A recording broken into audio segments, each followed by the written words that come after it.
पृथ्वी, घर, सूर्य से तीसरी ब्लू रॉक। हमारी जानकारी में ये इकलौता ऐसा प्लैनेट जहां जीवन पनप सकता है। हमारे पास करीब 78% नाइट्रोजन, 21% ऑक्सीजन और 1% आर्गन, वाटर वेपर और कार्बन डाइऑक्साइड है। हम इनको अपने अंदर खींचे या बाहर छोड़ें, ये हमारे सांस लेने के प्रोसेस को सही तरीके से चलाती हैं। ट्रोपोस्फियर पृथ्वी के एटमॉस्फेयर का सबसे निचला और सबसे घना हिस्सा है। इसकी मोटाई 5 से 9 मील तक फैली है। ये एटमॉस्फेयर का वो हिस्सा है जिसकी वजह से हमारा मौसम बदलता रहता है। किसी भी जीवन की मौजूदगी के लिए हमें इस एटमॉस्फेयर की जरूरत है। साथ ही हमें सांस लेने के लिए इन गैसेस के कॉम्बिनेशन की जरूरत होगी। अगर हमारे सोलर सिस्टम के सभी प्लैनेट्स को मिलाकर एक मेगा अर्थ बना दी जाती है तो इंसानों का विकास उस तरह नहीं होगा जैसे आज होता है। इसके बाद हमारे पास एक बहुत ही अलग प्लैनेट होगा।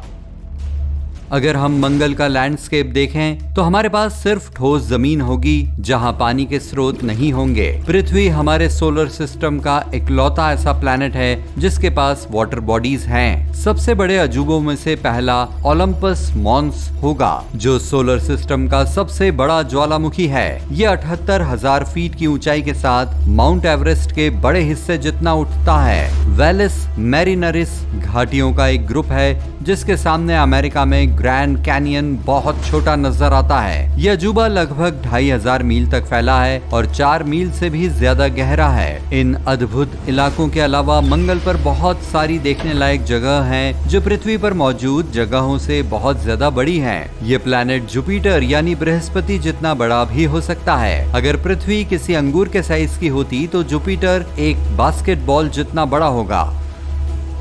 हमारे पास जुपिटर जितना बड़ा ग्रह होगा और हमारे चारों ओर शनि के रिंग्स तैर रहे होंगे। रिंग्स हवा में चट्टानों के कुछ बड़े हिस्से की तरह लग सकते हैं, लेकिन वे असल में बर्फ के पार्टिकल्स और बर्फीली चट्टानों के टुकड़े होते हैं। वे कंकड़ से लेकर कार के साइज जितने बड़े भी हो सकते हैं। शनि के रिंग्स को यहाँ मौजूद यूनिक ग्रेविटी का सपोर्ट मिलता है। इनमें से बहुत सी बर्फ की चट्टानें आकाश में तैर रही हैं, इसलिए सूर्य की रोशनी प्लैनेट में नहीं जा पाएगी। इसका मतलब है कि प्लैनेट हमेशा सामान्य से ज्यादा ठंडा रहेगा। उसके पास कितने चंद्रमा हैं इसका जिक्र न करें। हमारे मेगा प्लैनेट के कई चंद्रमा भी हमारे ऊपर चक्कर लगा सकते हैं जो टाइडल वेव्स में अपना रोल निभाएंगे।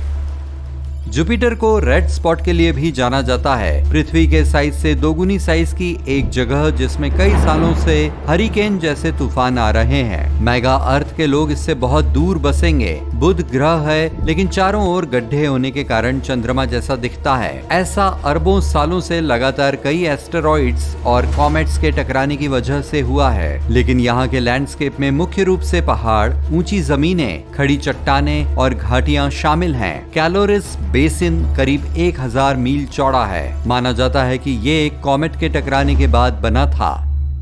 पृथ्वी पर रेगिस्तान मुख्य रूप से गर्म है और उनमें रेत के टीले हैं, लेकिन उनके पास समतल मैदान और छोटी पहाड़ियां भी हैं। दुनिया का सबसे बड़ा डेजर्ट पूरा एंटार्क्टिक कॉन्टिनेंट है। बुध के पास गर्मी सहने के लिए कोई एटमॉस्फेयर नहीं है, इसलिए जब सूर्य इसके सामने होता है तो ये काफी गर्म हो जाता है और जब प्लैनेट इससे दूर हो जाता है तो जमा देने वाली ठंड हो जाती है। कुल मिलाकर इस मेगा अर्थ पर रेगिस्तान में बुध जैसा लैंडस्केप हो सकता है। यहाँ रहने वाले जानवर शायद बेहद बड़े बिच्छू और रेगिस्तानी सांप जैसे कुछ जानवर होंगे जो दिन में थोड़ी सी धूप निकलने पर दुबक जाते हैं और रात में शिकार के लिए निकलते हैं। लेकिन बढ़ता तापमान किसी भी चलने फिरने वाले को भी पिघला देगा। वैसे भले ही बुध सूर्य के सबसे पास वाला प्लैनेट ग्रह है, लेकिन ये सबसे गर्म नहीं है। शुक्र ग्रह का तापमान करीब 480 डिग्री सेल्सियस तक हो जाता है। वैज्ञानिकों का मानना है कि इतने ज्यादा तापमान के कारण यहाँ की जमीन फ्लैट है, लेकिन ये कुछ ज्वालामुखियों और ऊंचे ऊंचे पहाड़ी इलाकों के कारण फ्लैट नहीं है। हम शायद इस हिस्से और क्लाइमेट को इक्वेटर के पास पा सकते हैं, क्योंकि वहाँ हमेशा मौसम गर्म रहता है। इंसान वहाँ तब तक नहीं रह सकते जब तक वे जीवन को बनाए रखने के लिए खास सुरक्षित जगहें न बना लें। वैसे प्लैनेट अब बहुत बड़ा है, इसलिए इसके सभी इलाकों को बसाने की जरूरत नहीं है। कुछ इलाकों में सांस लेने के लिए सही एटमॉस्फेयर होगा, लेकिन शायद कुछ जगहों पर ऐसी लग्जरी नहीं होगी। उम्मीद है कि ध्रुवों पर क्लाइमेट सबसे ज्यादा प्लूटो की नकल करेगा, भले ही ये टेक्निकली अब एक प्लैनेट नहीं है। 2006 में ऑफिशियली इसे एक बौना ग्रह घोषित किया गया और ये चंद्रमा से भी छोटा है। इस छोटे मिनी फ्लोटिंग रॉक के बारे में ज्यादा जानकारी नहीं है, सिवाय इसके कि ये लगभग 70% चट्टान और 30% बर्फ से बनी है। वैज्ञानिकों का मानना है कि इसके सरफेस का एक हिस्सा जमे हुए नाइट्रोजन और सॉलिड मीथेन, इथेन और कार्बन डाइऑक्साइड से ढका हुआ है। क्योंकि मेगा प्लैनेट बहुत बड़ा है, इसलिए यहाँ ग्रेविटी काफी स्ट्रॉन्ग हो सकती है। बृहस्पति की ग्रेविटी आपके वजन को दोगुना करने के लिए काफी है। बड़े प्लैनेट से मेल खाने के लिए इंसान असल में लंबे और बड़े आकार के होंगे। समुद्र भी बड़े बड़े होंगे। हमारे लिए मेगा अर्थ में हमारे समुद्र छोटी झीलों की तरह दिखेंगे। इंसानों को अपने सारे काम निपटाने के लिए एक दिन में 24 घंटे के करीब चाहिए होते हैं। हमारी बॉडी इससे काफी अच्छी तरह से एडजस्ट हो चुकी है, लेकिन अगर दिन में कुछ ज्यादा या कुछ घंटे कम होंगे तो इससे हमारे ऊपर बहुत ज्यादा असर नहीं पड़ेगा। हम प्रॉपर गियर पहने बिना किसी दूसरे प्लैनेट पर नहीं रह सकते। हम बृहस्पति, नेपच्यून और शनि जैसे ग्रहों पर कुछ सेकंड से ज्यादा नहीं टिक पाएंगे। ये मंगल ग्रह पर तब तक संभव है जब तक आप अपनी सांस रोक कर रख सकते हैं। वहाँ एटमॉस्फेयर पतला है और ग्रेविटी हमारे जैसी है, लेकिन आप फ्रीज हो सकते हैं। हालांकि ये एक रेड प्लैनेट है, ये बेहद ठंडा है और कार्बन डाइऑक्साइड से कवर्ड पोल्स में बर्फ की कैप्स हैं। बुध पर भी यही लागू होता है। आप वहाँ केवल तब तक रह सकते हैं जब तक आप अपनी सांस रोक सकते हैं और सूर्योदय और सूर्यास्त के बीच किसी अच्छे स्पॉट पर रह सकते हैं। पुरानी सिविलाइजेशंस में उतनी वैरायटी नहीं होगी जितनी पृथ्वी पर थी, क्योंकि मुश्किल इलाके और हालातों के कारण डिस्कवरी और ट्रेडिंग नहीं की जा सकती होगी। लेकिन आखिरकार जैसे जैसे इंसान कुछ एरिया के लिए स्पेशल टेक्निक डेवलप करते गए, अलग अलग कल्चर उभर कर सामने आते गए। कई जानवर भी खास और अनोखे तरीकों से डेवलप होंगे, लेकिन प्लैनेट के बड़े साइज, आइसोलेशन और फूड चेन के टॉप पर होने के कारण कुछ जानवर प्लैनेट की शुरुआत के बाद से डेवलप हुए बिना ही आसपास मौजूद होंगे। इसलिए ये मुमकिन है कि इस मेगा अर्थ में पुराने जमाने के डायनासोर घूम रहे हों और वे पृथ्वी पर मौजूद डायनासोर से भी बड़े हों।